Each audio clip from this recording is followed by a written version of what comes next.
Hey, what's up, Poke Bros? My name's Inferno, and welcome to the Inferno Dimension. Today we're going to be talking about the new Pokemon game that just came out called Raid Pokemon Legends. Sorry, I mean Pokemon Shadow Legends. Sorry, sponsor fever took over. Anyways, today we're going to be talking about the new Pokemon game that just came out called Pokemon Legends Arceus. A new spin-off-ish, main series-ish game which has uprooted so many things about the Pokemon formula, and a game that surprised many with its quality, me included. Now the question we're going to be answering today is, what's next for the series? What things did this game do better than the original games? And what could be done better in the inevitable follow-up to this game? Let's talk about it. There's been a lot of big changes in this game, but the biggest thing that separates this game from the last Pokemon game is the world and how you interact with it. The world of this game is much more open and on a much bigger scale than before, with much more open space and environments with various landscapes to traverse. With this, the movement of the game has also been altered to work with the way the world is designed. I'd say it's pretty much like how Breath of the Wild is, with a few minor differences in movement options like the mounts you can use. When it comes to stuff like this in previous generations, Pokemon Sword and Shield did introduce the wild area, where you could roam around and see Pokemon in the overworld, and in retrospect it seems obvious now that this was a step between traditional Pokemon environments and those we see in Legends Arceus. But with Legends Arceus, the environments have much more to do, with landmarks, resources to collect, and barriers to navigate around, and the Pokemon you find are also more interesting to interact with. And here's where we get to the first thing I think could be improved upon in a hypothetical sequel to this game. While this game is open world, it's open world with a pretty big asterisk. That's because to go to the areas where you catch Pokemon, you need to go to the hub world first and then select the areas from there. In Breath of the Wild, the game that obviously inspired this one, you can just walk around the entire world without being limited to one area at a time. This game functions more like Super Mario 64 or Odyssey in that aspect, where you have a bunch of open 3D areas to explore, but it's all disconnected. I think it's pretty annoying to have to switch between these areas, especially because if you want to go from one area to another, you have to go back to the town first and then go to the area you want to go to, instead of just going directly. Imagine if you just got off work and you wanted to go to the store or something, but first you had to drive home, walk into your house, and only then could you go to where you actually wanted to be. That's basically what this is. You could solve this issue by having an option to go directly between areas, but I would prefer if the whole world was just connected. I mean, imagine flying around the entire world searching for rare Pokemon as you go. It would be amazing. Something else I'd want from a new Legends game if we do get this seamless open world is more places to go. In Breath of the Wild there's a good number of towns to visit, while Legends Arceus only has one real town. This world could be much expanded with more things to do. Maybe there could be dungeons with their own puzzles and mini-bosses, all optional things that you could explore at your own pace with their own rewards and rare Pokemon to find. The last thing this world is lacking is other people.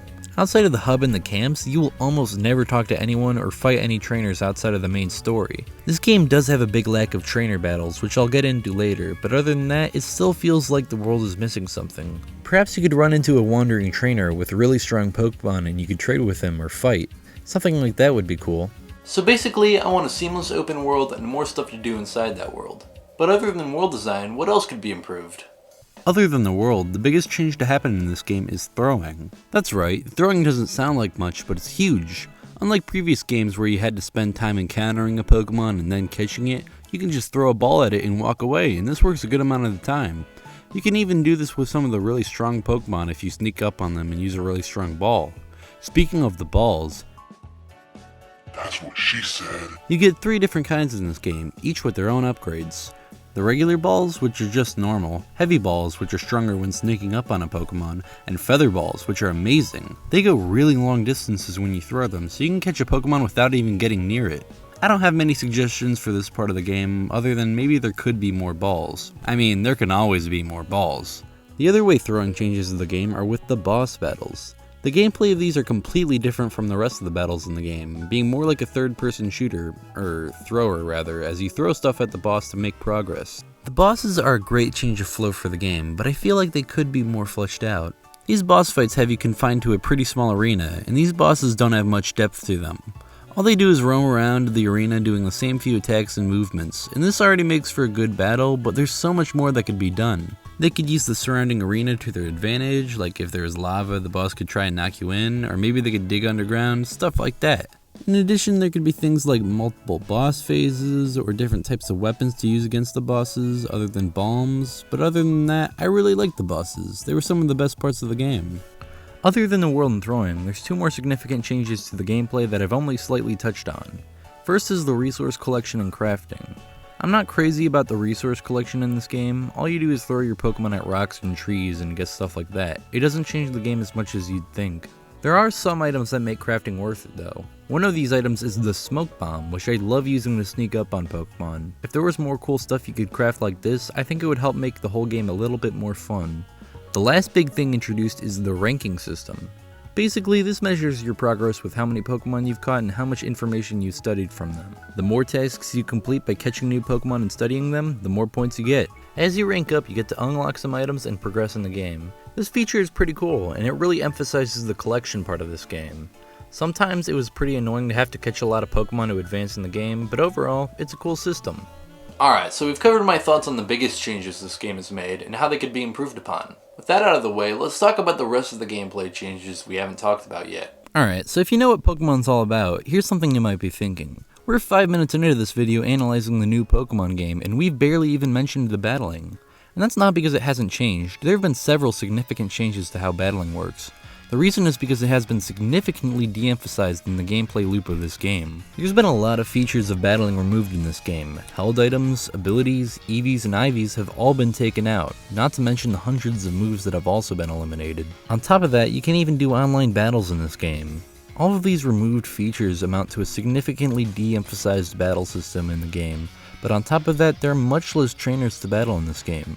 A large part of this is because of the removal of gyms, which makes sense, but other than the non-optional story battles, you don't fight a single trainer throughout this game. There are some cool features added to battling, like how the priority system has been renovated to make moving twice in a row a thing, on top of strong and agile styles that alter your move's strength while also giving you an extra or one less turn.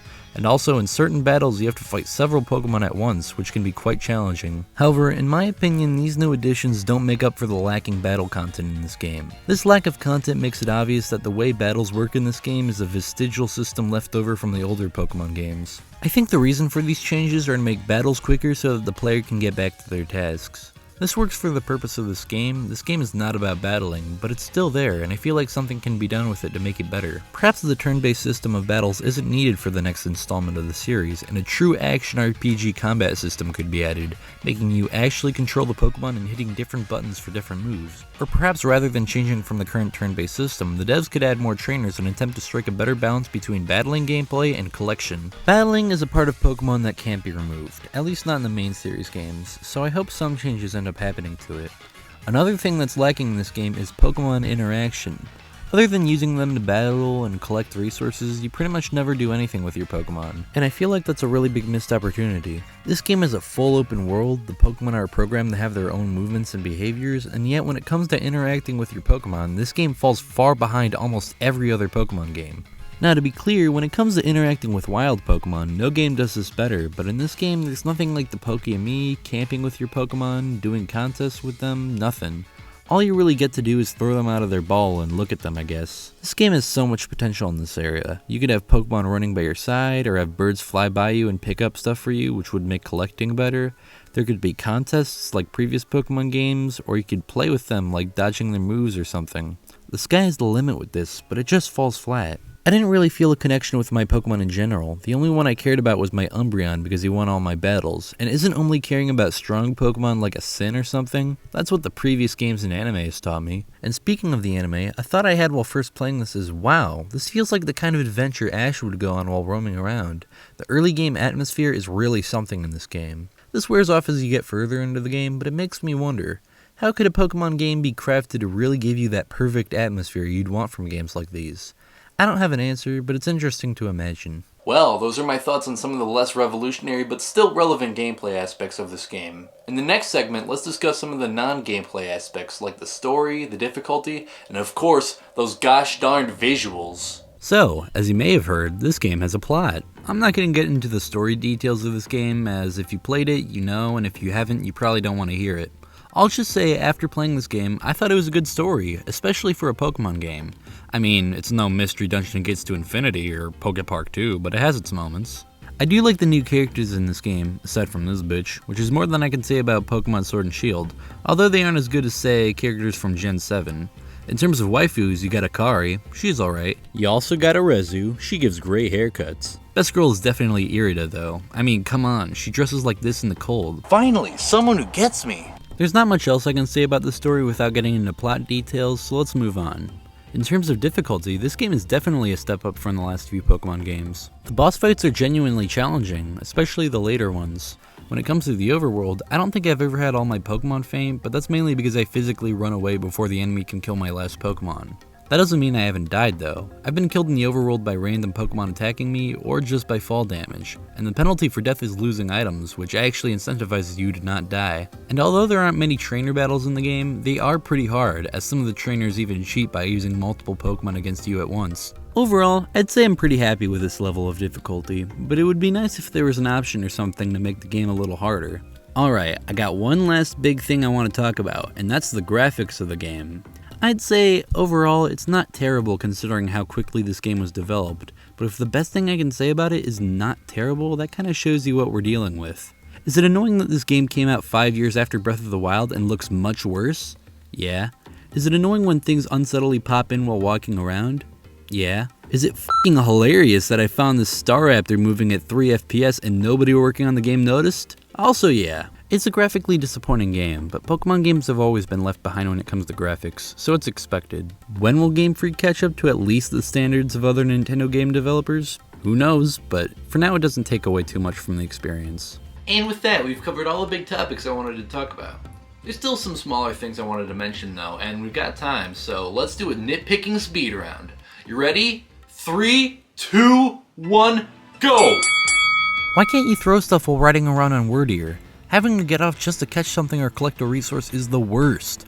Why does the game have to tell me when I'm going out of bounds? I get you don't want me wasting time trying to cross this mountain, but you're breaking the immersion. I don't like the side quests in this game. I pretty much skipped all of them, and not a single one had a reward that was worth the effort. The water in this game sucks. If you get into it, your fate is already sealed. There is no getting out of it. Why can't you use your mounts in the hub town? I mean, I get it, whenever I get to a city in real life, I also have to get off my bear, but this is a game, just make it work. Okay, it's cool how your Pokemon sizes affect how strong they are, but my Samurai is like 3 feet tall and I want to get rid of it because it's god-awful. This game needs voice acting. Maybe not for all of it, but it would be nice to have it for at least a few scenes like Breath of the Wild has. Why did they have to make Rowlet a starter? Gen 7 was like 10 days ago, they couldn't have used Trico or Chespin or something? It's really annoying how after all this time, Pokemon games still use a fade to black to avoid animating anything difficult. Why couldn't have they at least added local battling? I mean, I guess that's not this game's priority, but it still would have been nice if they let me fight my friends and family. Okay, that's all bad, but I've saved the most damning minor critique for last. Why do old Pokeballs look like this when they should look like this? Completely unplayable. So yeah, there's my video on Pokemon Legends Arceus. I know I had a lot of negative things to say, but that's because I really like this game and I want to see more done with this concept in the future. However, that doesn't change the fact that this Staraptor is moving at 3 FPS. So in conclusion, 5 out of 10, you tried.